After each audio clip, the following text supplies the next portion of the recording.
Pra gente entender o impacto de One Piece e a verdadeira importância que ele tem pra Shonen Jump, a gente precisa saber qual foi o contexto que a obra nasceu. E obviamente o cenário da época. Entre os anos 60 e 90, vimos uma grande expansão do mercado editorial japonês, com as revistas de mangá se tornando uma febre nacional. O ápice dela aconteceu justamente entre 1994 e 1998, quando quase todas as revistas alcançaram um número gigantesco de vendas. Em 1994, a Weekly Shonen Jump atingiu 6,2 milhões de cópias em circulação, e em 1998, a Shonen Magazine alcançou 4,3 milhões. A rivalidade entre essas duas revistas é algo muito importante de se ter em mente. Esse gráfico que você está vendo aí mostra o lucro das editoras durante o período de 1996 até 2022. Do seu início até o ano de 2013, houve uma constante redução em suas vendas, com um aumento apenas a partir do ano de 2014, quando foi introduzida a mídia digital. Desse modo, entendemos que a partir de 1996, que foi o pico do mercado de mangás, a situação de todas as editoras começou a piorar, juntamente com a economia japonesa que parou de crescer. Tem um ditado que diz o seguinte: o Japão está nos anos 2000 desde 1980. A partir da virada do milênio, o país começou a enfrentar uma crise de estagnação e alguns setores, como o editorial, experimentaram uma evidente queda. A crise da Weekly Shonen Jump. É nesse contexto de desequilíbrio econômico e social que a Weekly Shonen Jump também entra na maior crise de sua história, com o encerramento de Yu Yu Hakusho em 1994, Dragon Ball em 95 e Slam Dunk em 96, a revista perde todos os seus principais mangás. Em um intervalo de 4 anos, sai de 6,2 milhões de cópias em circulação semanal para 3,6 milhões. É aqui, com a conclusão dessas 3 lendárias séries, que temos o encerramento da Era de Ouro da Shonen Jump. Restaram na revista somente 2 mangás no top 20 mais vendidos no mercado: Rurouni Kenshin, o maior sucesso do período, e Sexy Commando Gaiden, um novato promissor que talvez você nem conheça. Essa era a situação da Shonen Jump após o fim dos seus 3 maiores pilares, seus 3 maiores heróis. Essa crise levou à demissão do editor-chefe precedente e à entrada do lendário e questionável Kazuhiko Torishima, uma figura polêmica que, como você vai ver, foi essencial para o renascimento da revista ao lado de One Piece. Essa mudança editorial é cheia de politicagem interna, e o Torishima também tem parte na demissão desse antigo editor-chefe. Mas essa informação não é útil para essa análise atual. O que importa é que ele iniciou uma grande onda de contratações e revisões no departamento editorial, que levaram a uma reforma necessária para salvar a revista da crise. Em 1996, Torishima lançou Yu-Gi-Oh! E Hoshin Eng, 2 obras promissoras, mas que não foram suficientes nem para compensar o encerramento de Dragon Quest e Rokudenashi Blues. Quem dirá então compensar os 3 grandes pilares? A revista rival, contudo, estava mais preparada para enfrentar essa crise. No mesmo período de 1994 até 98, a Shonen Magazine viu suas vendas semanais subirem de 3,7 milhões para 4,2 milhões, ignorando a crise que afetava todas as outras revistas. Perdendo a liderança do mercado para a rival, com uma line-up que praticamente só tinha Rurouni Kenshin de sucesso, e com vendas caindo rapidamente, a Weekly Shonen Jump não tinha um verdadeiro pilar para sustentar a sua hegemonia no mercado. O cenário era de desespero. Mas é aí que em 1997, um mangá surge para salvar a revista e se tornar o alicerce mais longínquo de sua história. A obra escrita e desenhada por Eiichiro Oda, One Piece. Olha que interessante. O editor-chefe Torishima, responsável por Dr. Slump, Dragon Quest e Dragon Ball, já havia recusado o projeto de série do Oda 3 vezes, mandando ele refazer os primeiros capítulos. Muitos acreditam que ele tenha sido cruel com Oda devido a essas rejeições, mas a verdade é que elas foram cruciais para que a obra se tornasse o que conhecemos hoje. A série evoluiu de Romance Dawn para o que conhecemos hoje como One Piece. Naquela época, o Oda só tinha 22 anos, era um novato. Com 45, Torishima já era um editor experiente e sabia das necessidades para uma obra estrear bem, mas ele nunca realmente acreditou que One Piece se tornaria uma história de sucesso dentro da revista. Muito menos que se tornaria o mangá mais vendido de todos os tempos, com mais de 500 milhões de cópias. A verdade é que Torishima não estava tão confiante na estreia de One Piece na revista, mas ele também não podia mais rejeitar a série. O Oda tinha feito tudo direito, alterado os capítulos o suficiente para que o começo de One Piece alcançasse os requisitos de qualidade exigidos por Torishima. E então, nem o mais experiente e lendário editor seria capaz de prever o que aconteceria. One Piece foi serializado e, no sentido contrário a todas as expectativas, a série imediatamente teve uma excelente recepção, algo muito fora da curva e na contramão de toda a indústria. Já no capítulo 10, One Piece tinha popularidade para estar em primeiro lugar na Toki, que para quem não sabe é basicamente uma classificação de importância / popularidade de todos os mangás da revista, que considera diversos aspectos. Os que estão no topo são os mais queridos pelo público, e aqueles no fundo acabam sendo cancelados. Um mangá tão recente figurar nessa posição naquela época era um raio de esperança irrompendo através do departamento editorial. Além disso, One Piece no 12º capítulo já tinha ganhado a capa da revista, mostrando que sua recepção tinha sido tão grande que valia a pena colocar a obra no patamar de Rurouni Kenshin, na época o único pilar da Weekly Shonen Jump e história que Eiichiro Oda foi assistente. Nesse momento ele se igualava ao seu mestre e ainda o superaria por muito. Mas não é só isso.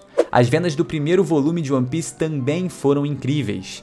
300 mil cópias impressas imediatamente que se esgotaram muito rápido. O começo de One Piece é algo muito raro dentro do mercado editorial. Torishima logo percebeu que a obra estava seguindo um caminho muito parecido com antigos pilares da revista, como Slamdunk, Rurouni Kenshin, Dr. Slump e Hokuto no Ken. No cenário não aquecido que o mercado se apresentava, o que One Piece estava fazendo era ainda mais espetacular que essas obras. Torishima reconheceu isso e entendeu que, diferente de sua percepção inicial, ele tinha que apostar na série. Os mangás lançados em 1995 e 96, com exceção de Hoshin Eng, não estavam indo muito bem. Yu-Gi-Oh!, que tinha começado com bons resultados, passava por uma crise de identidade, acredite se quiser, mas ele ainda não havia se definido como um mangá de cartas, e estava perdendo leitores. O autor de Sexy Commando Gaiden, que entrava no top 20 de mangás mais vendidos mesmo sem ter um anime, ficou doente e teve que abandonar a série. E o autor de Makuhari, outra boa série da época, brigou com metade da equipe editorial, o que levou ao cancelamento de sua obra. E é no meio dessa crise, dessa noite escura logo após a Era de Ouro terminar, que o One Piece brilha como o sol, conquistando seu sucesso e trazendo o dourado esquecido pela revista. Torishima viu no sucesso explosivo da obra a única alternativa, repito, a única alternativa para salvar a revista da queda de vendas. Mas ao mesmo tempo que era única, na minha humilde opinião, era a melhor que ele poderia ter. Afinal, estamos falando de One Piece. A Era do Renascimento. É assim que, orientada pelo sucesso de Eiichiro Oda e One Piece, se inicia o que eu chamo de a Era do Renascimento. Torishima começou a reestruturar toda a revista ao redor da história de maior sucesso, dando constantes capas para a obra, além de um anime produzido pela Toei, que por mais que tenha muito meme relacionado à sua qualidade, era o maior estúdio dos anos 90. Junto com a também lendária obra de Yoshihiro Togashi Hunter x Hunter, e ao lado do gigante esquecido Rookies, ambos lançados no começo de 1998, One Piece conseguiu fazer a revista parar de ter uma queda em vendas após muitos anos, como você pode ver nessa imagem. Em azul temos a Shonen Jump, em vermelho a sua grande rival Shonen Magazine, e em verde a terceira na disputa, Shonen Sunday. Com a ascensão de One Piece, a Weekly Shonen Jump finalmente voltava a ser a rainha de todas as revistas do Japão. One Piece não ajudou só na estabilização da revista em termos comerciais, mas também influenciou as obras seguintes. os editores da Jump, juntamente com o editor-chefe Torishima, começaram a estudar a obra do Oda para entender como criar uma história de sucesso, como revelado pelo editor de Naruto, Yahagi. Ele disse que analisava One Piece para ver como transformar Naruto em uma obra de sucesso. Isso serviu para todas as séries de batalhas lançadas após One Piece. A verdade é que a obra de Eiichiro Oda era e ainda é a estrela que guia a Jump. Entre 1998 e 2003, One Piece continuou sua expansão por todo o território japonês. Quanto mais a história se tornava complexa e emocionante com os arcos de Alabasta e Skypiea, mais as vendas de One Piece aumentavam e assim, a Weekly Shonen Jump respirava. O ápice chegou justamente em 2002, quando a série bateu o recorde de maior tiragem de volume da história, com 2,6 milhões de cópias do 24º volume, superando assim o também lendário Slam Dunk, o meu mangá de esporte favorito inclusive, de Takehiko Inoue. É nesse momento que One Piece não se mostra ao Japão apenas como um grande sucesso, mas sim como o maior de todos. E é nesse mesmo ano que a Weekly Shonen Jump também volta a liderar o mercado. Nos anos seguintes, One Piece manteve a sua importância e, graças ao arco de Marineford, expandiu seu recorde até atingir 4 milhões de tiragens com o volume 65, lá em 2012. A maior tiragem do mercado de todos os tempos até hoje. Nesse mesmo ano, a quantidade de vendas de One Piece é absolutamente anormal em comparação aos outros mangás. A série chega à marca de quase 38 milhões de cópias em circulação. Esse gráfico mostra a evolução da série e sua estabilização no topo até chegar ao ápice em 2012. É um fenômeno acima de todos, por muito. A obra vendeu 5 vezes mais que Naruto, outro talento ímpar dessa geração, e um total maior que todas as outras 7 obras melhores ranqueadas somadas. E só para deixar isso claro, esses comparativos feitos não são com o intuito de confrontar as séries mencionadas ou entrar na questão de mérito qualitativo, muito pelo contrário. Todas elas têm méritos absurdos de chegarem onde chegaram, suas qualidades únicas e suas devidas importâncias tanto em cenário nacional como mundial. Os números mostrados são fatos, e eles nos ajudam a entender a proporção de One Piece e o tamanho colossal que a obra atingiu. Os dados mostram a real importância da história do Oda para Shonen Jump e para toda a indústria de animes e mangás. Agora vamos voltar um pouquinho. Nos anos seguintes ao início da Era do Renascimento, a base que One Piece criou foi essencial para a revista construir uma line-up que conseguisse sobreviver aos anos 2000, protagonizados por uma crise editorial ainda mais forte. Aproveitando a nova porta que One Piece abriu em 97, uma nova leva com sucessos imensos surgiu na Shonen Jump. Hunter x Hunter em 98, assim como Shaman King, Naruto em 99, ao lado de The Prince of Tennis, Bleach já nos anos 2000.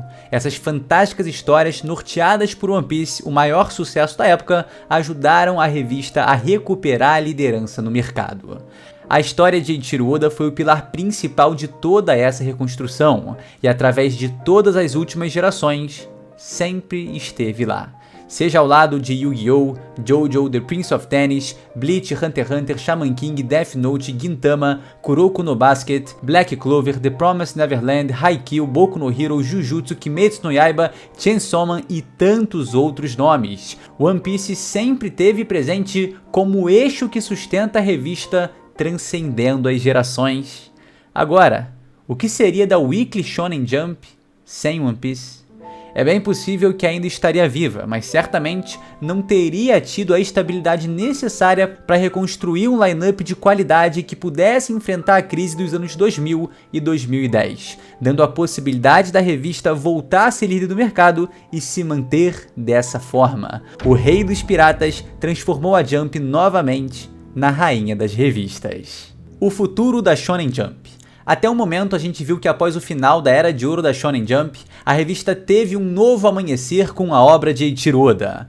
Então entramos no último discurso. O que será da Weekly Shonen Jump sem One Piece?